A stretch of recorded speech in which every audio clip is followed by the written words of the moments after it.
Ky burr notoi pa pushim për 73 ditë për të kaluar Oqeanin Atlantik vetëm me forcën e tij. Në vitin 1998, Benoit Leconte u nis nga Massachusetts me një qëllim, të arrinte në Francë duke notuar çdo milje të oqeanit përpara tij.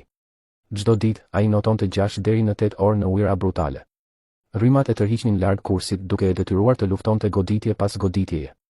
Disa ditë, erat e forta kundër e fshinin gjithë përparimin e tij, duke e lënë në të njëjtin vend edhe pas orësh notimi. Peshkaqenët e ndiqnin në heshtje poshtë tij, duke detyruar ekipin mbështetës të binte me metal në anën e barkës për t'i trembur. Meduzat e pickonin lëkurën derisa diqte dhe uji i kripur i mbushte gojën e fytin aq shumë saqë të ngrënit e të pirit ktheheshin në torturë. Netët sillnin pak lehtësim, por Benoit e dinte që me agimin duhej të shytej përsëri në të njëjtat ujëra të akullta dhe të vazhdonte. Trupi i tij dobësoi, muskujt i qareshin, por dorëzimi nuk ishte kur një opsion. Pas 73 ditësh dhe 5600 miljesh, ai më në fund mbërriti në Francë, duke u bërë personi i parë që ka notuar përtej Oqeanit Atlantik.